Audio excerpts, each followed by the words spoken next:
Here we go again, and Happy New Year, because this is the first time we broadcast about football.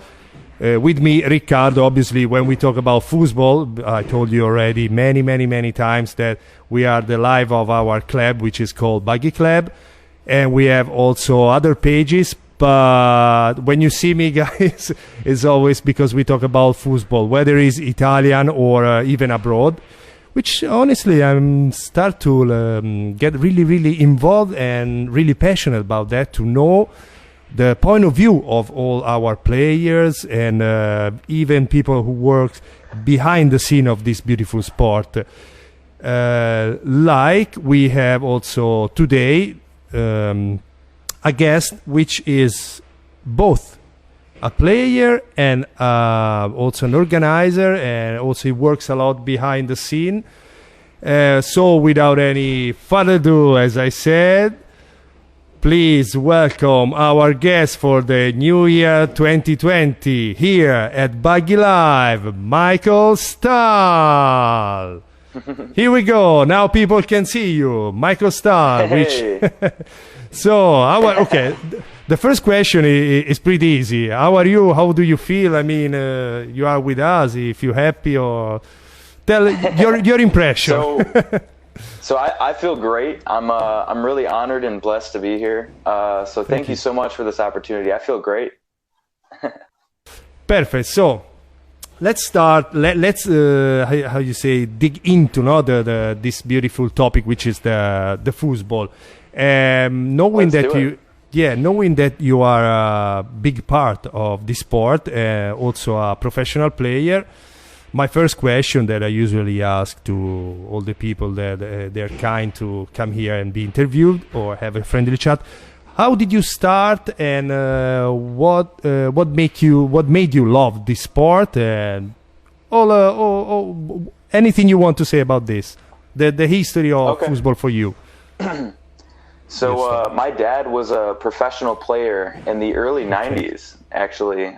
He played on the professional US tour, and he was pretty successful. Didn't quite make it to the master ranking, but he was close. He beat a lot of good players, and he was starting to become a top player, and then he had me. So that kind of put a damper on his career as far as foosball. He kind of had to buckle down and focus on his family and focus on me and my sister and my brothers. So that's kind of how I got into it. I got a little bit older, about maybe 10 or 11 years old. I started playing foosball, and he didn't really want to push it on us too much because it was his passion.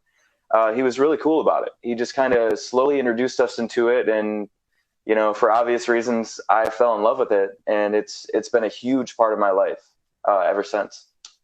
Oh, that's a cool question. Who do you reckon is maybe the best in your family nowadays? Talking about football, the best player.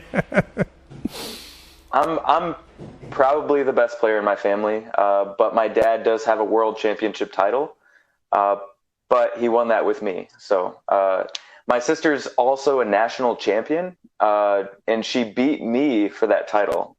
Oh, that's cool to hear that. It was back in 2011. Yeah. So my mom also won open mixed at the Michigan State Championships with my dad when she was 8 months pregnant for me. So that was kind of my first title. Wow. So cool to win. hear that. Yes. Speaking about title. Sorry if I interrupt.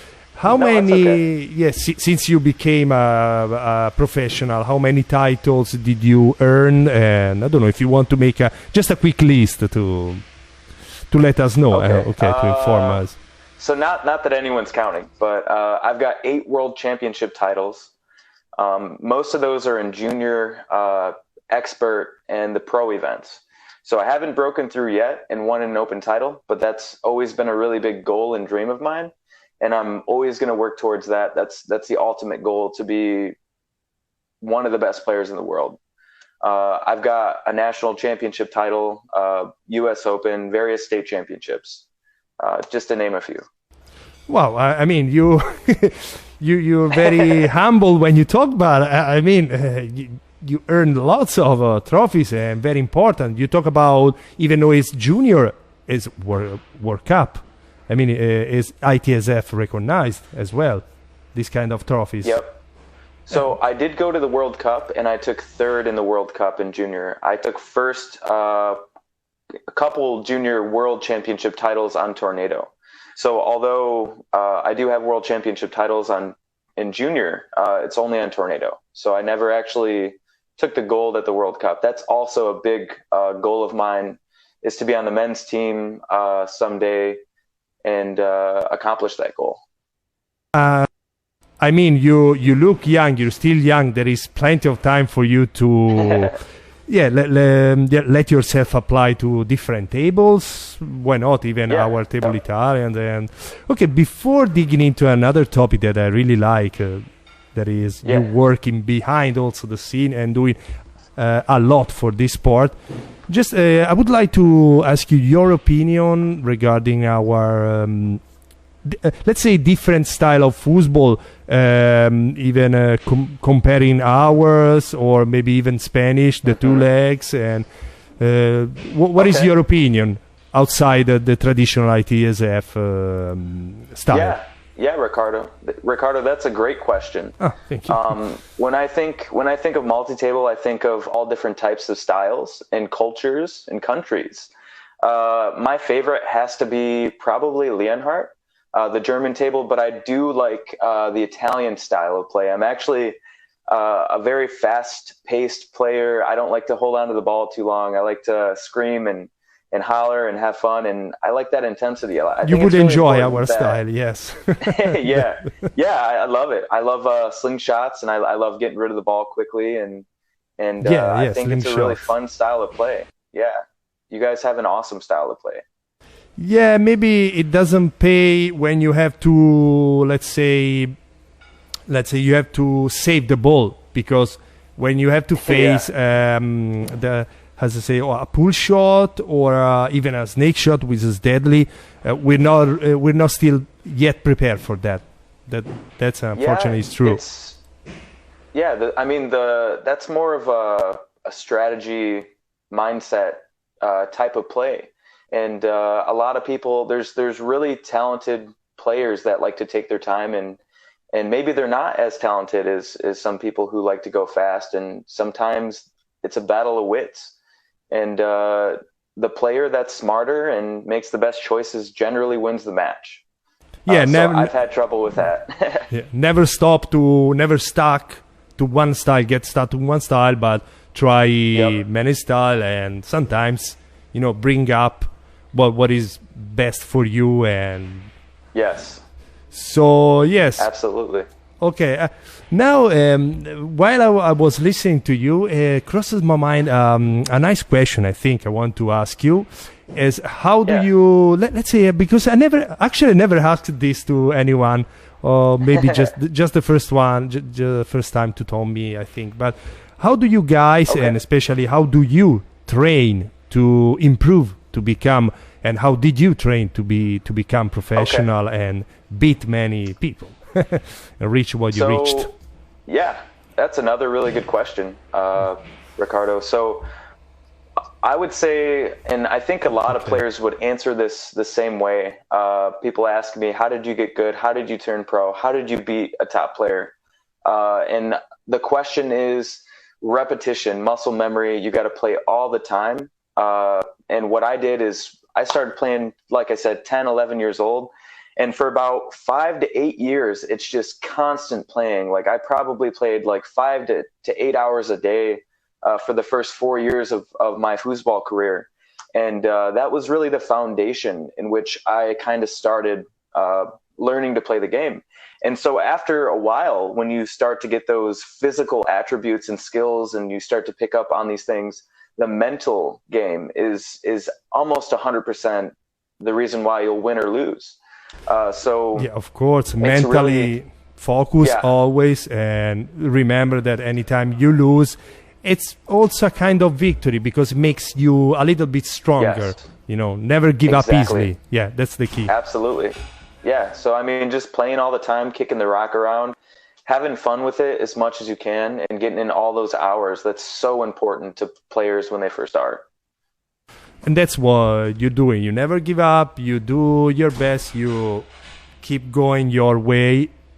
And the result eventually came up. Yes. You reached them. Yeah, absolutely. And talking about the result now, I want to ask you, because I know that you're very active also behind the scene as a promoter. That's why we titled you as a promoter. So we want to know, and especially I want to know your hard work to promote this beautiful sport in USA, in the Midwest, right? Am I saying right? Yes. Yes, in the Midwest, yeah. I give you the word. Okay, so yes. I think it was I haven't been doing it very long at all. I'll be honest with you. I've been a player far longer than I've promoted. I've actually done it less than a whole year. But I look around and there's a big issue we're seeing in America when it comes to table soccer. It's a serious issue.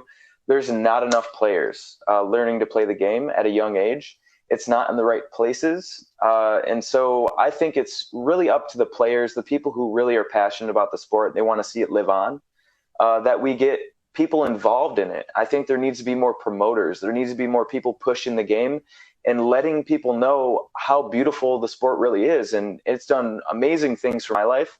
I can guarantee that it's going to do the same for other people. So I actually started promoting.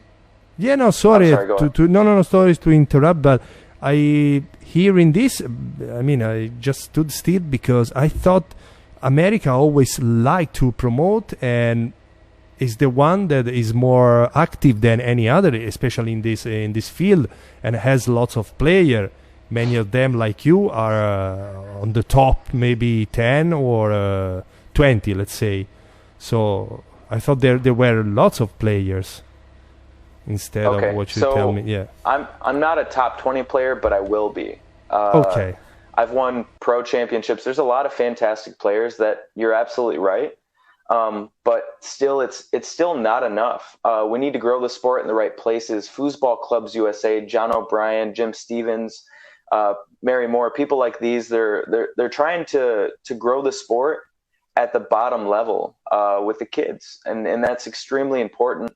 In the 70s, foosball was the 8th largest sport in America, and they were giving away 911 Porsches for first place in the men's event at the World Championships.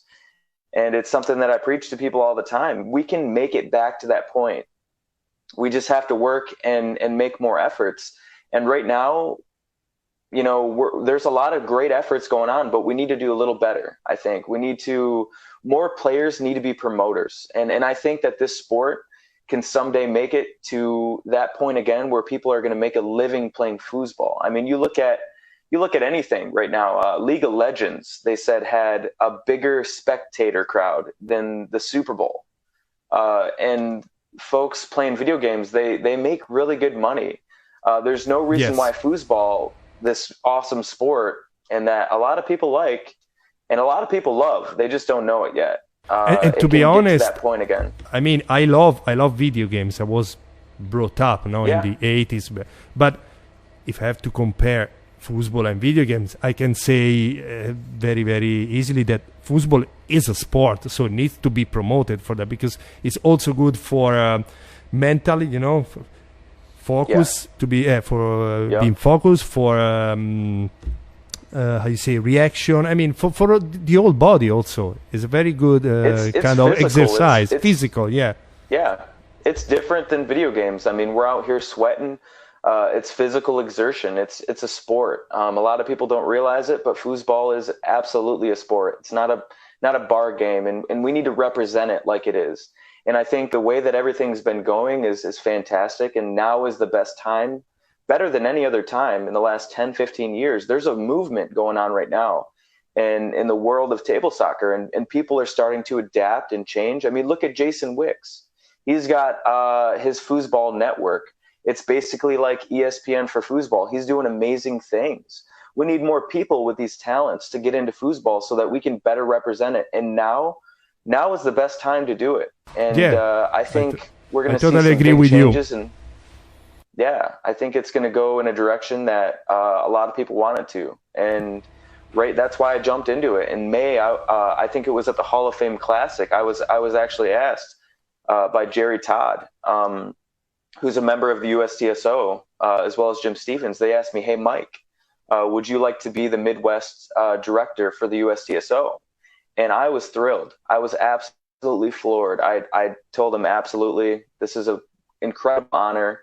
And I wanted to be a part of these promotions because, like I said, now is the best time to get into it because it's going to skyrocket. I truly believe that. To be honest, sorry, no, just because you said that. No, it's okay. No, you told me that now is the best time, the best moment because. And I agree with you because since we start this adventure, me and my boss start to talk with people like you, like even people in Asia, it seems really, really active in both playing and promoting. So I can tell you, Absolutely. I'm witnessing this event, now this new era of football. So I totally agree with you for that. Soon it will be great again. If we all absolutely. join the forces Yep. together, yeah. And if I can be a small part of that, I'm gonna try to.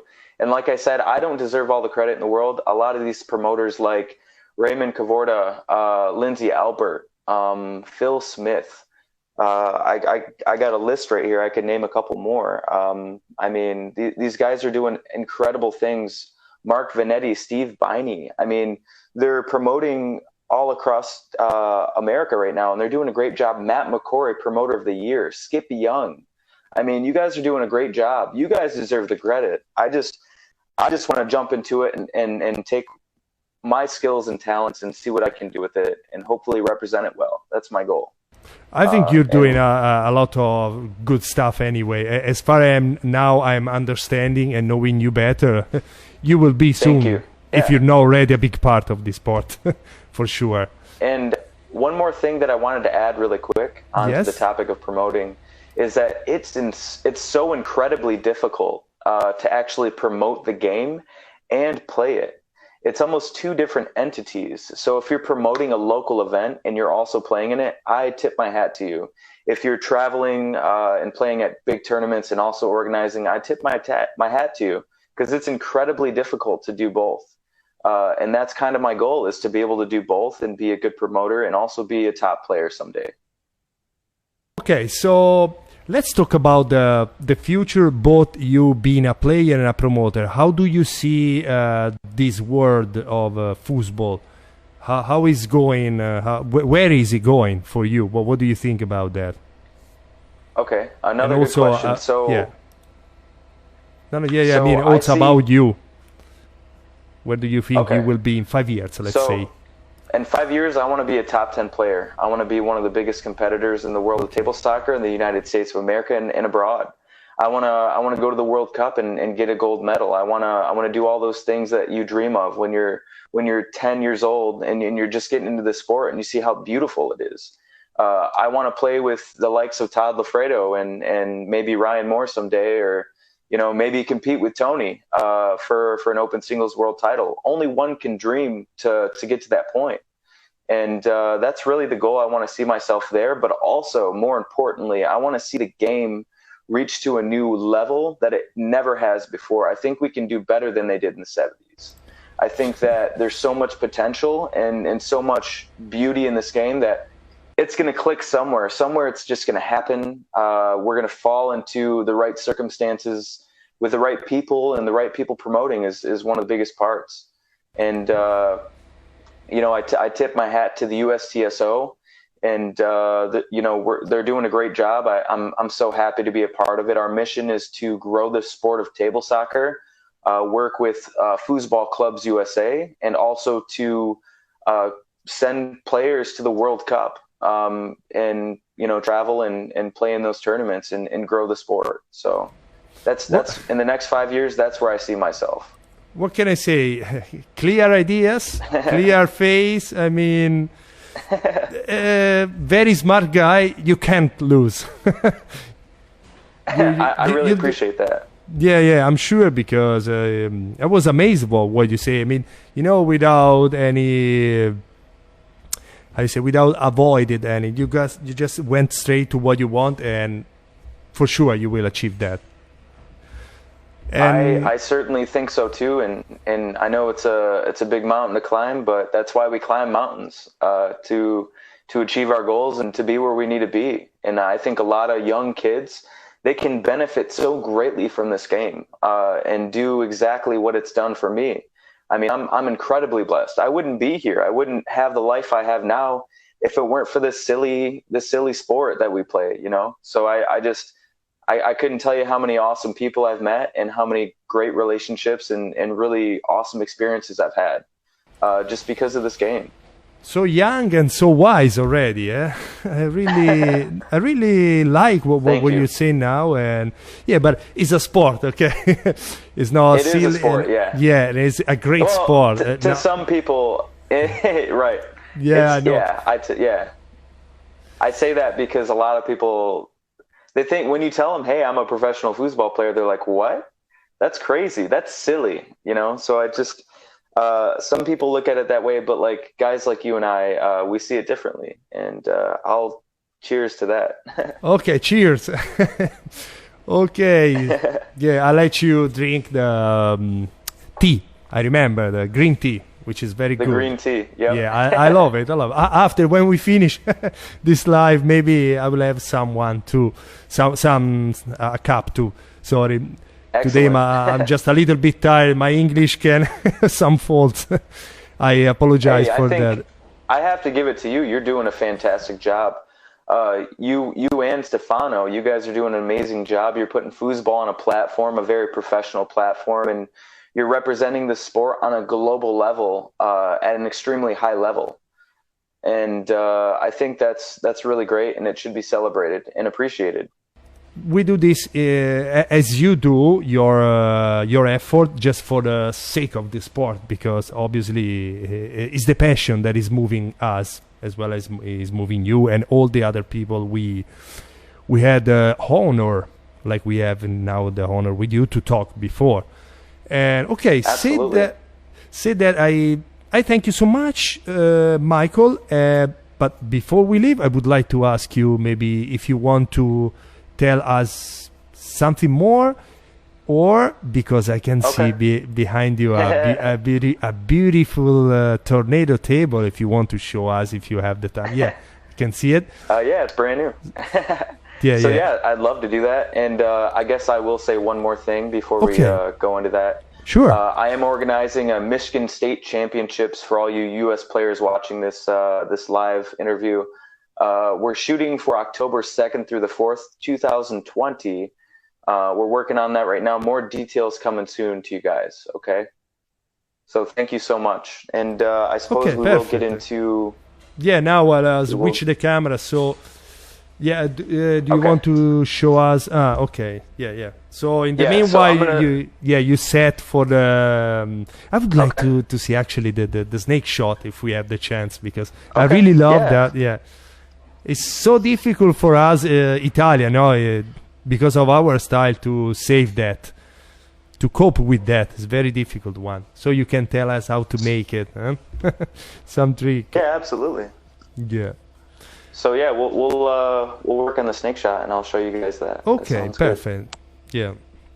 In the meanwhile, I want to remind to whoever is listening now and will listen us further in the next episode. We are now working on to make more even this kind of broadcast, because we just started 1 month ago, and we learning, little by little, day by day.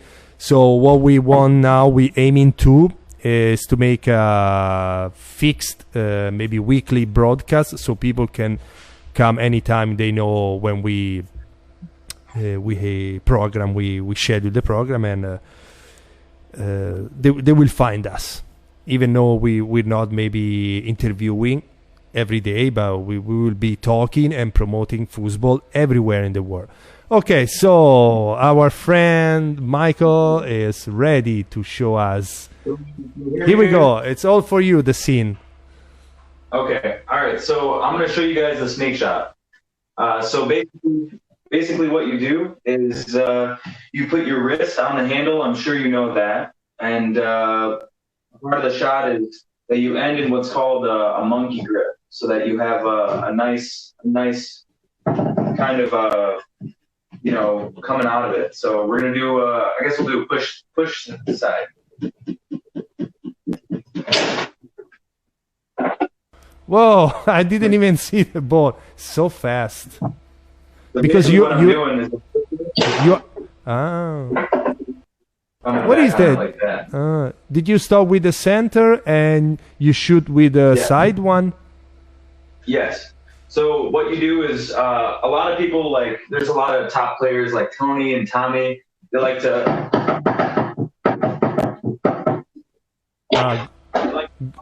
Go back and forth. Okay. but much like Billy Pappas is kind of the guy that I like to watch. I really try to be like him. So I just rock it like this.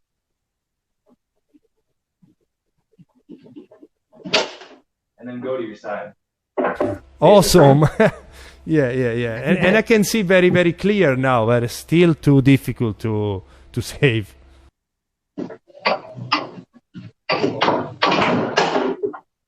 Wow. Ball possession 100%, huh? Yeah, right. Do you want to see anything else? Can you show us our favorite shoot, the famous link shot that we always try, in our style, Italian style, yeah. I want to see made in a tornado.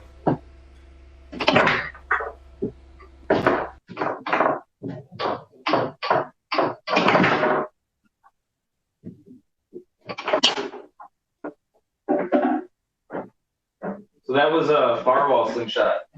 And this is a near wall.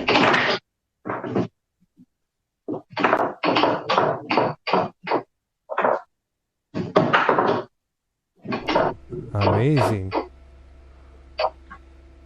Amazing ball control, by the way.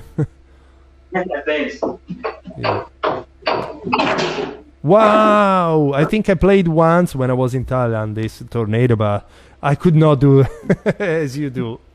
It's very, very, very difficult for us, even because we don't play. We play with the side ramps, and so we are used to the glass surface. So yeah, that was very, very, very nice to see, because it was very clear. Your ball, let me tell you, your ball possession is amazing. Honestly. Thank you. Yeah, I've played a lot of years, so I'd hope so. That's why you won already lots of trophies, as we can see, I think, behind you. Yeah, I got a couple trophies, and a couple plaques as well. And Wow. I'm a big history buff when it comes to foosball. So I've got an old school foos news from 1983. Wow, so beautiful. I envy you. The golden age. Beautiful. Oh, that's really... Hey, but we're going to talk about our age. The 2020s is going to be the new golden age. So stay tuned for that. And, Yes. I can't wait to see where this goes. I really have high hopes for table cards in the next 10 years. Yeah, actually, we all have these hopes, and we believe in that. The 2020 is the new starting point for our beloved sport, which is foosball. And I think we all together can make a great job. I'm pretty sure. Absolutely. Okay, Yep. so And, yeah, do you want to add so much something for else? me. No, that's it. I'm good. I appreciate everything. Thank you so much. I'm extremely honored to be on your show, and you guys do a great job. Like I said, just I can't wait to see the next one that comes out, and maybe interview Tony Spredeman or Ryan Moore. Those are good guys. Billy Pappas. We wish, maybe. Why not? We can try to contact them. We always have like a paper, and we type name, whether these people answer or not, and then we say, okay, maybe we can try the month after. Who knows? They will give us this honor as you did to us. But we are already happy when we interview people like you, because, as I said, apart from being a very professional player, you're also making a big effort. You're doing a lot for football, promoting and making it more up, more visible. Sorry, yeah, this is what I mean. Yeah, I'm trying to make it appeal to the younger generation of people, and I think social media and using existing platforms is incredibly crucial to grow the sport and to get people into it. You almost have to find a medium in which you can show people how great it is, because by itself sometimes that's not enough. Sometimes you have to find it.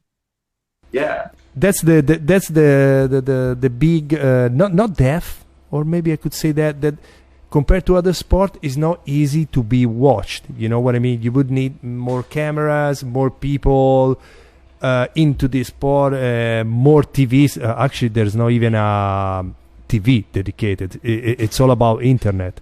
So we need to thank internet so far, because it's giving us the possibility to talk about football, and to show. Because that's the point. If we can show to the big crowd, even sponsor or other people can believe on this sport and make it, grow up very, very fast. The fame of it's the incredibly important. And look up Jason Wicks. I want to tip my hat to Jason Wicks and everything he's been doing with his Foosball Sports Network.